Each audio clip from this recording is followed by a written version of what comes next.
When I was 20, I took a job to earn pocket money while making up for my earlier underachievements at the local community college. My new employer was one of those full-service residential cleaning companies. I won't say which one, so to protect the innocent, let's just call it Clean Bro. I was one of two types of people who worked the mops for Clean Bro. 20-year-old punks who had spent high school in the bottom of a bong, like myself, and 40-year-old losers who didn't care how dirty they got during the day, so long as they could afford to wash themselves off in cheap beer at night. There were also plenty of upstanding folks in the profession, but they tended to sign on with companies that cared more about their employees' work ethic and less about the kind of documentation that came standard with being born here.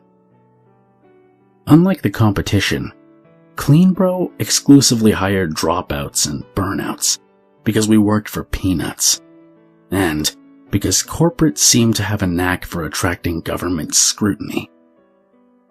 For both groups, then, cleaning up other people's messes was something to do while running away from our own. Everyone came to the job from somewhere less than ideal, and most folks left it for pastures that were no greener. Cleanup jobs came in a pretty wide variety.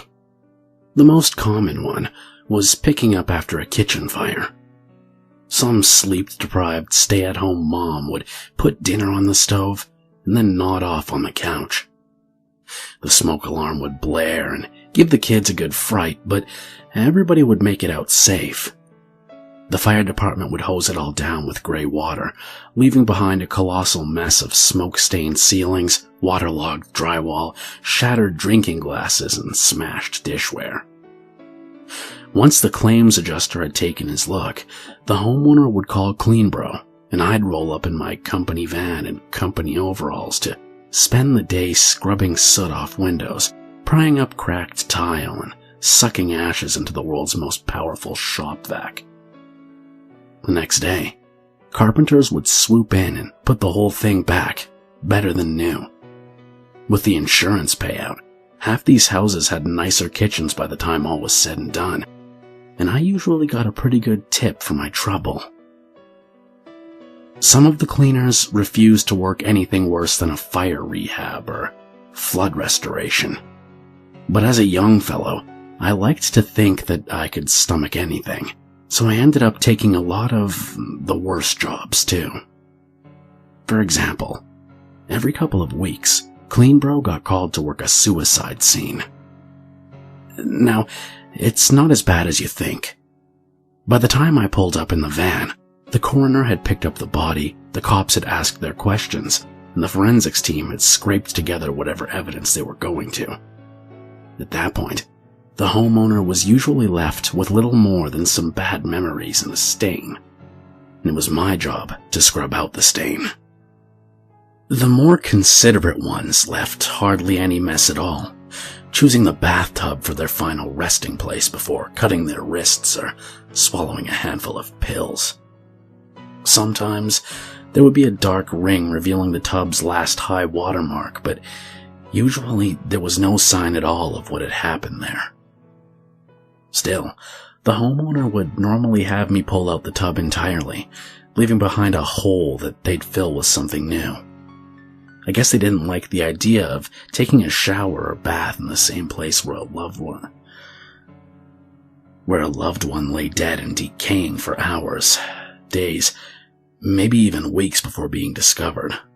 They hired me because, in my area, a lot of regular contractors can't touch a tub that's had a dead body in it, owing to occupational health regulations.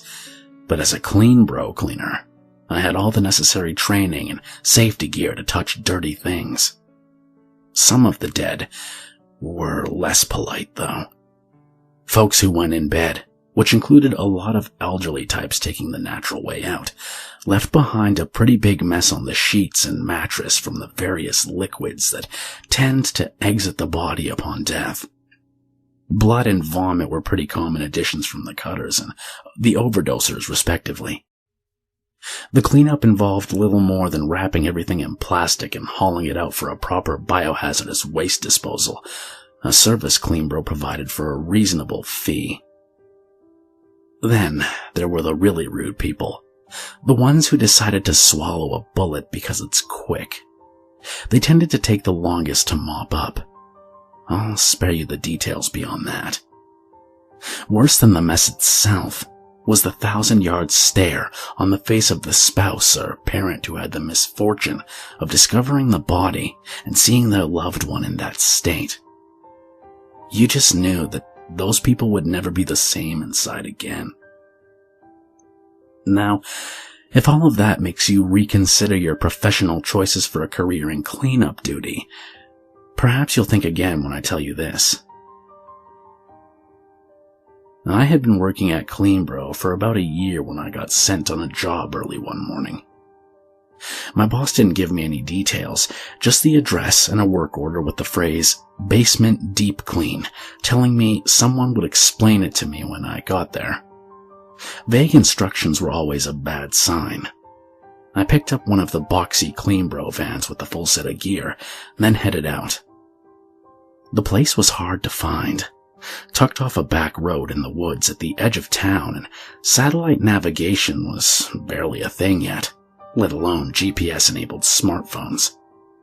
After making a few wrong turns, I figured I was in the right place when I spotted one of my fellow cleaners, Kurt, waiting in a driveway by his beater Civic. It wasn't unusual for folks to get called in straight from home to work a rush job on their day off. Kurt was that other kind of Cleanbro cleaner, the 40-year-old burnout. Fortunately, he was reasonably reliable, preferring to stay sober at least until the job was nearly done. He was smoking a cigarette while some slick 30-something in a suit, holding a binder, was shouting and waving excitedly at him. I recognized the guy. A real estate agent for a local bank that often hired Cleanbro to make foreclosures presentable before putting them on the market. Those jobs were some of the worst, even though there was rarely any blood or gore. Instead, we had to deal with the knee-deep residue of evicted hoarders, or work without lights and running water where drug addicts had ripped out wires and plumbing to sell for scrap, or risk getting shot by a disgruntled ex-homeowner looking to exact revenge on whatever poor schmuck was standing on his property at the behest of that fucking bank. I was almost relieved when I recognized the house as a different case entirely.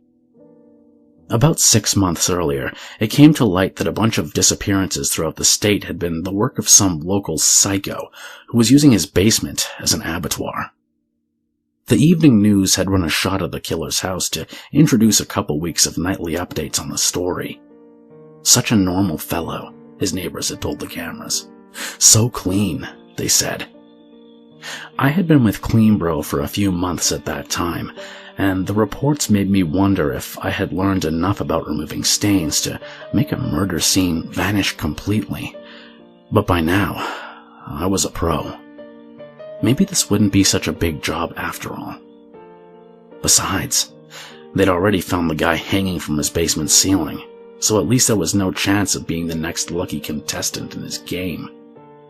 The cops had gotten a break in the case when a student at the college dodged an attempted kidnapping. They released a pretty good sketch to kick off a statewide manhunt. The police had gotten some leads in the area, convenience store clerks whose stories were backed up by a grainy security video. They started canvassing the area. Someone found a front door standing open and nobody at home. I imagine they started peering through windows until they spotted some probable cause. Once they realized what they'd stumbled across, the cops must have figured their suspect opted for a literal noose over the figurative one that was drawing tight around him. The real estate agent spun around when he heard my van pulling up the secluded driveway and flashed a look of relief before turning red again in agitation. He was already yelling at me before I had the van in park, squeezed between Kurt's Civic and a silver coupe that screamed self-indulgent prick. I calmly stepped out, walked to the back of the van, and began unloading the gear while he blathered something about having booked us weeks ago, Something about an open house in 2 days, something about lawsuits, and something about hard-working, red-blooded Americans instead of lazy goddamn immigrants. Got here as soon as I was called, sir. We'll work as quick as we can, pal. Way above my pay grade, guy. Go fuck yourself, I didn't say. The real estate asshole led me, Kurt, and our gear up the masonry exterior steps, through the front door, down a hall, and into the kitchen where the entrance to the basement was. He tried the knob, which turned, but of course, the door was stuck. I could tell that this guy really didn't want to be here, and I couldn't wait to see him go either. I was about to volunteer to try when Kurt spoke up. "Let me see if I can open that for you, sir," he said. In that way, a lifelong service slob like Kurt could be literally respectful while implying the deepest loathing imaginable. The agent seemed inordinately relieved as he stepped back all the way to the entrance to the kitchen, as if ready to sprint back to his Audi. I instinctively braced myself as Kurt gave the door a single, sharp shove in just the right spot, popping it free and releasing the most unholy smell imaginable. I reeled backward, my eyes watering, my stomach and my throat fighting over which direction my half-digested breakfast was meant to go. I kept it down and blinked away the tears as I heard Kurt wheezing for breath through his tobacco-stained lungs. For a moment, I envied his burnt-out sinuses, since he seemed only barely phased, while I was on the verge of passing out. Before I could recover fully, I heard the agent snap that we had to be out by tomorrow at 10, in time for the house stagers to arrive to turn the basement cesspit into a cozy game room or some shit. And then, with the audible bark of 4 turbocharged cylinders, the real estate asshole was gone. Kurt and I put on our masks, which helped enormously with the smell. The HEPA filters pulled anything biohazardous out of the air, although you could still tell something had died down there. I descended the narrow basement steps and found a pole chain dangling from the ceiling. I gave it a tug and was disappointed with how little effect it had. The killer had apparently decided to do his part to save the Earth by installing one of those new helical compact fluorescent light bulbs, the kind that take a while to warm up.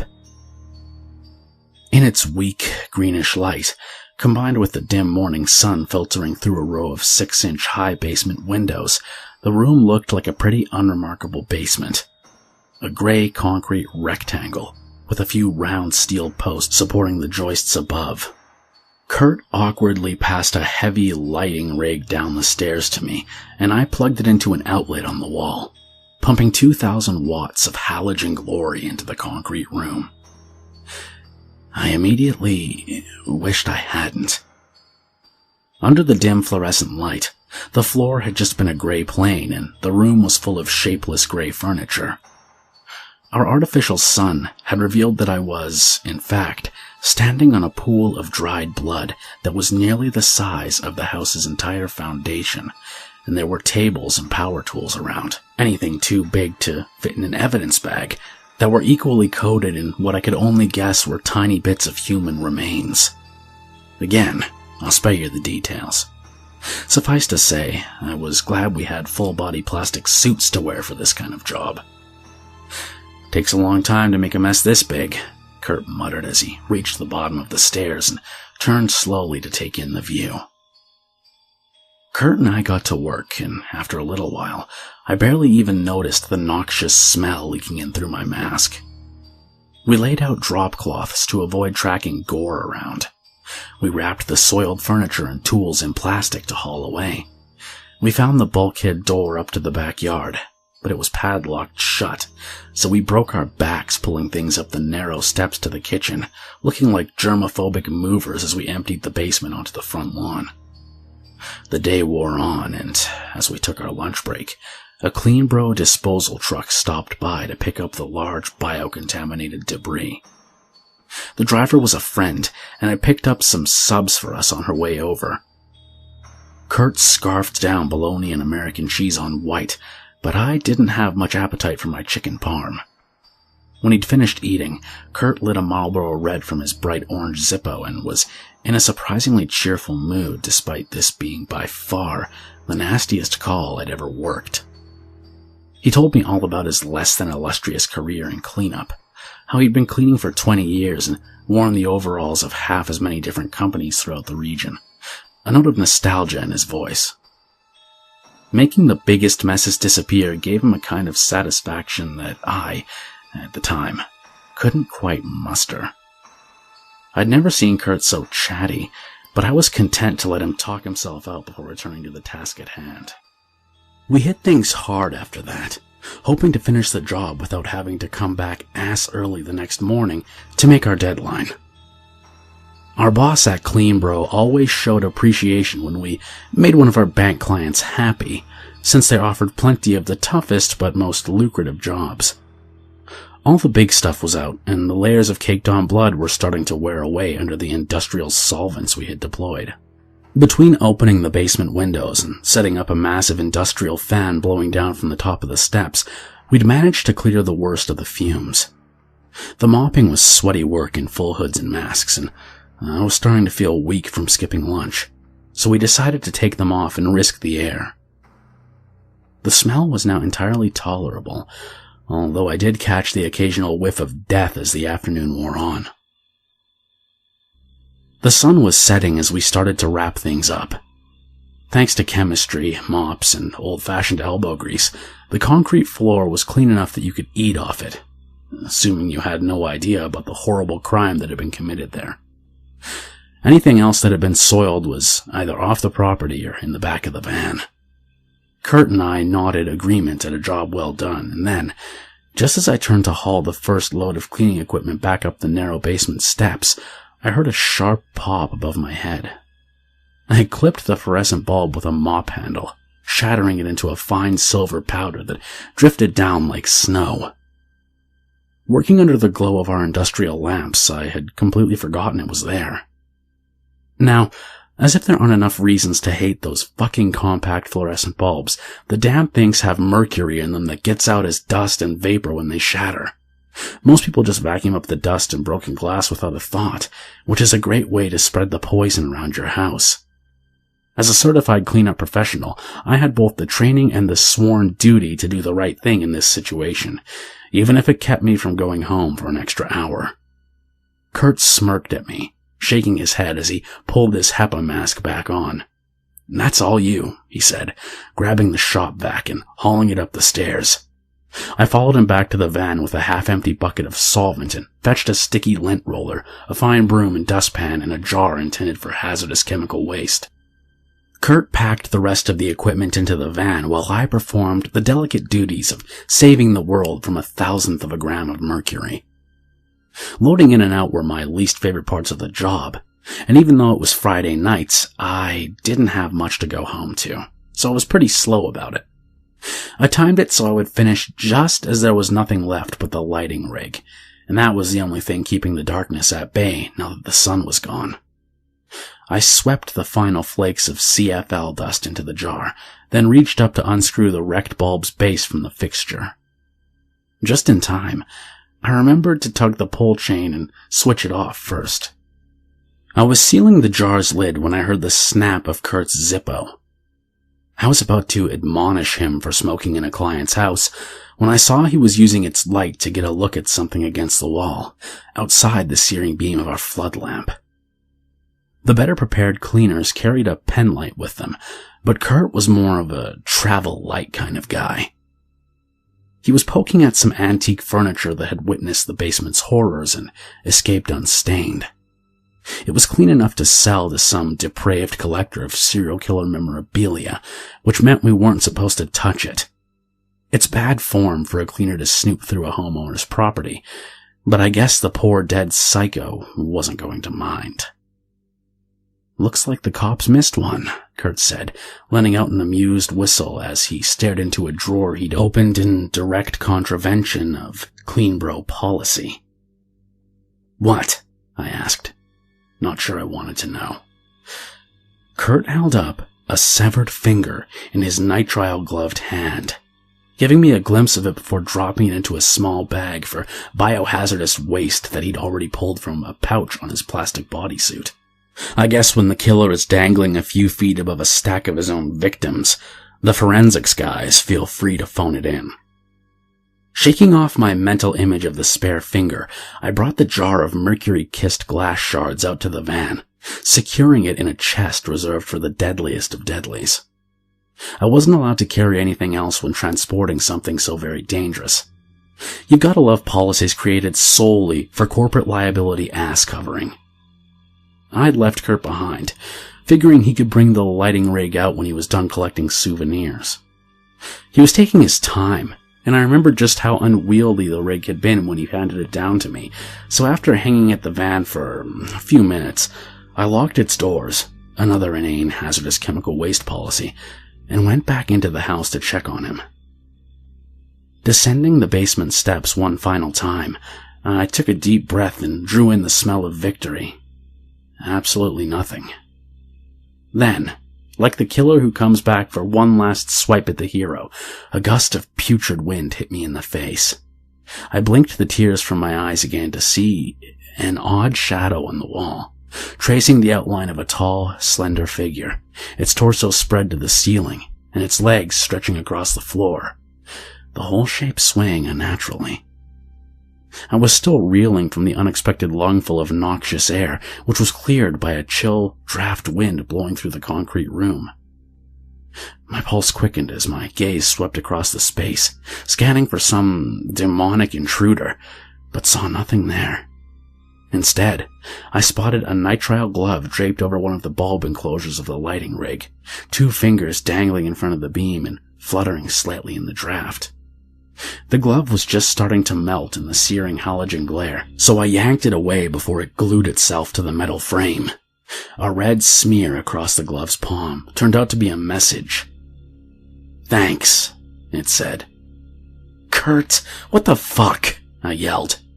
Cleaners pranked each other all the time on the job, but this had crossed several lines.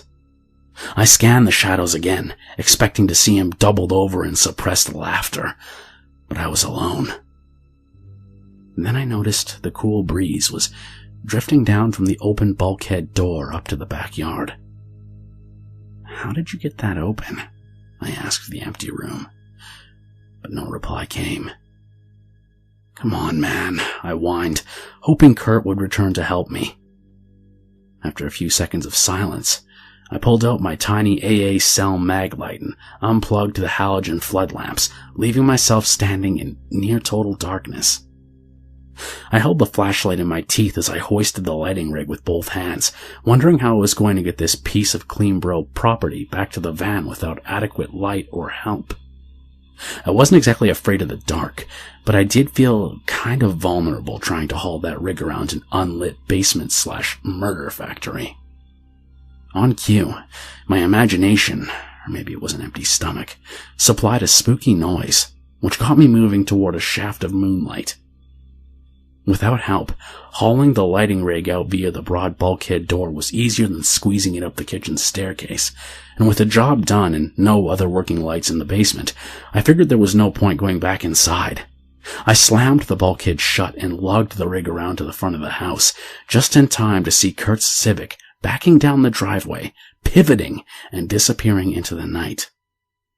It was past our usual clean bro clock-out time, and my meticulous mercury cleanup procedure had probably made him late for a date with a bottle, but I cursed his ass for leaving like that. I suddenly felt very alone as I ascended the front steps one last time, locked the front door, and tucked the key into the lockbox hanging from the doorknob. There were no exterior lights on, and the neighborhood was sparse and mostly dark. Finding it entirely too quiet, my imagination provided more Creepshow soundtrack, and in a moment, I was in the back of the van, reversing up the drive at a dangerous clip. Given how he'd left me like that, I was almost glad when Kurt no-showed for a fire rehab job a couple days later. Instead, the office called in a pretty hot redhead girl who was new to the cleaning game, and I was happy to show her the basics. Now, it's not unusual to work with a bunch of different cleaners over the course of a month, but after a few weeks I noticed I hadn't seen Kurt since that basement job.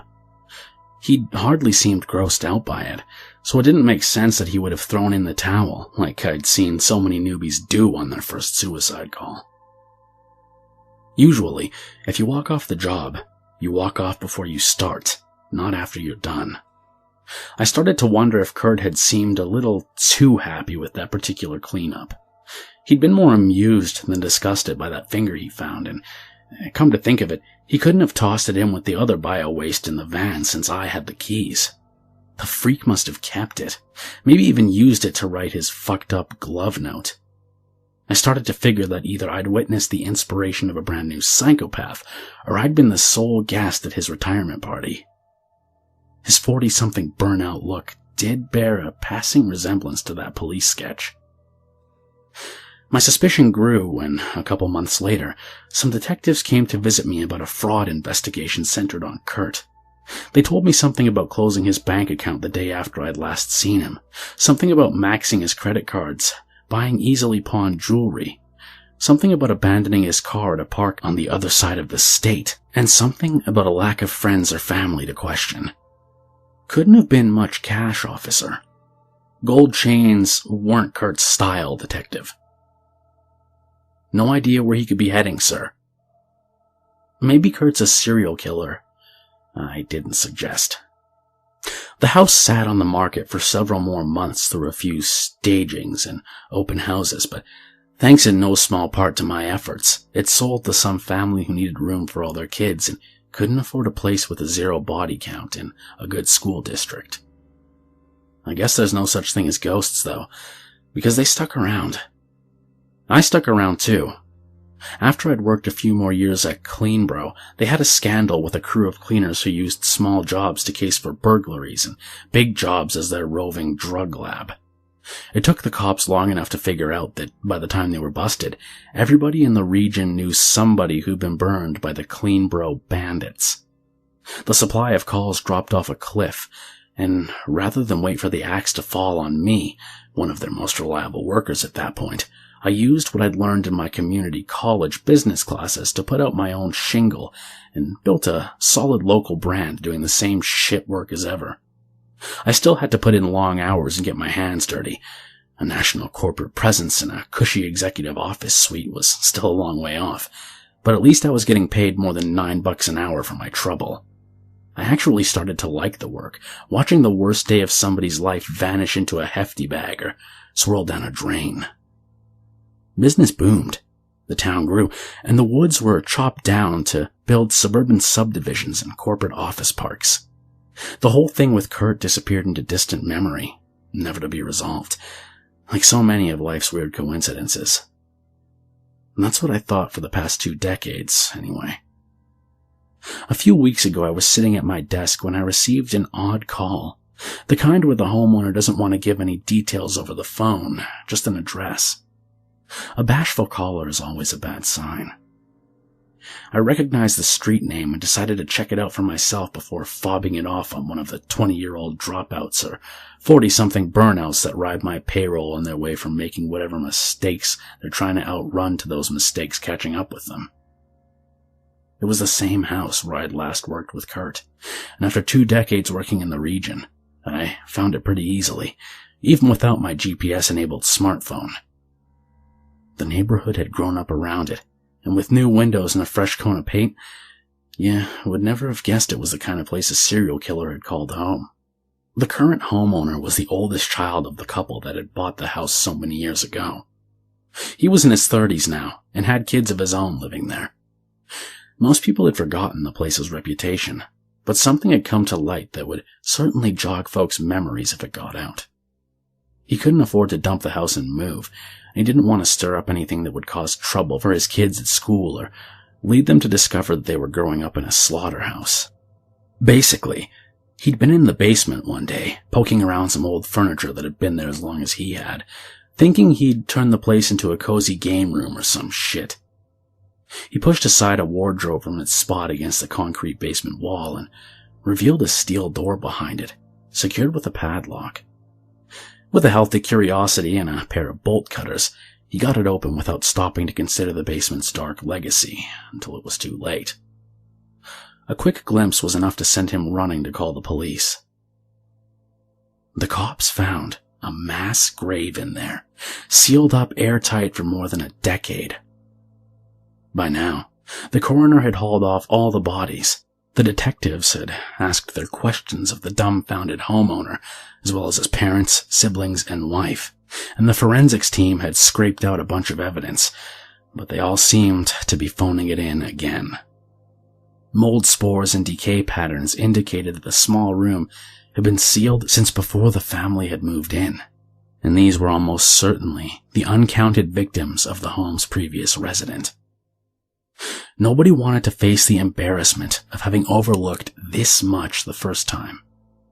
There were two funny things about it, though, if your sense of humor can abide a stack of corpses entombed in what is now a cookie-cutter suburban development full of smiling children and friendly dogs.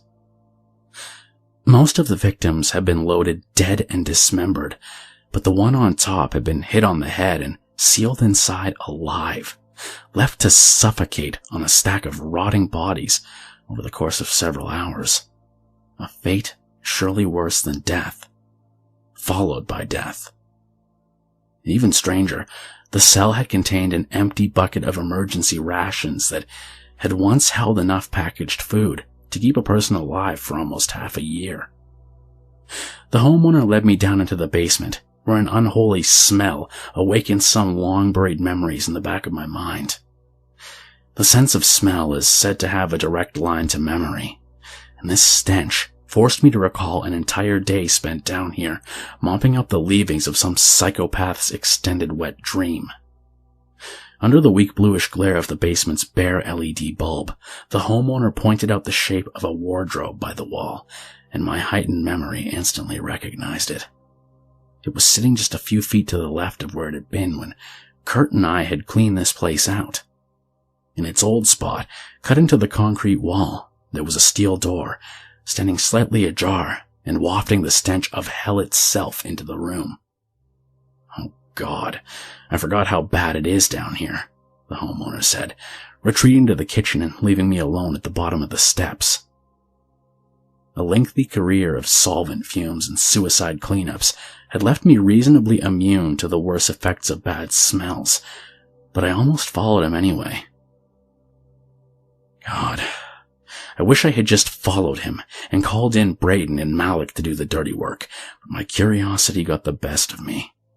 I pulled out my heavy D-cell mag light from its loop on my utility belt, gripping it for safety against I don't fucking know what, and walked over to that steel door. I checked out the wardrobe first, saving the worst for last. My mind flashed an image of Kurt pulling a severed finger out of one of its drawers with one hand, lit by the flickering glow of a lighter in his other hand. The wardrobe looked heavy, with broad, solid feet, and it probably would have taken a 3-man team to pick up and move. And then I spotted the telltale tracks of casters cut into the decades of dust that had fallen since Kurt and I had cleaned this place. Looking back, I realized that there had been no dust to speak of, even when we'd started. After the house had been supposedly unoccupied for 6 months. I gave the wardrobe a nudge, and it was clear. The hulking thing had hidden wheels so it could be slid around easily, and with it no longer flush against the wall, I could even see a small handle bolted into its back. I turned my attention now to the steel door, cut into the concrete wall, standing about 4 feet tall. In the corner, there was a brown smear, which I recognized as old blood, as if someone had hit it, or been hit by it, very hard. A streak, about the width of a fingertip, had been smeared through it when it was fresh, but no real attempt had been made to clean it off. I inhaled deeply through my mouth, tasting that familiar reek, and held my breath, then pulled the handle. Inside was exactly what I'd imagined. Plenty of caked on, congealed, decaying blood, and little bits of nondescript debris, coating the stone walls and floor of a 4-foot square cell. but nothing that was still shocking after so long on the job. The space was tucked under the house's front door landing, an easily missed protrusion from the otherwise rectangular foundation. I leaned in with my flashlight and looked closer, certain there was something to find, something to understand. Brown smudges on the walls could have been illegible writing or feeble attempts to shift the stones. Someone had spent their last moments awake and alive in here, the final moment in a madman's symphony. And suddenly, that was all I wanted to know. I let out my breath with a sigh and started to pull back, and that's when my 1,000 lumens of maglite brilliance caught something bright in the corner of the concrete cell, tucked in by the jamb of the door. I focused my beam on it, taking a moment to resolve the soft-edge rectangular shape and recognize it for what it was. It was an orange Zippo lighter, its lid singed with soot from burning until it ran out of fuel.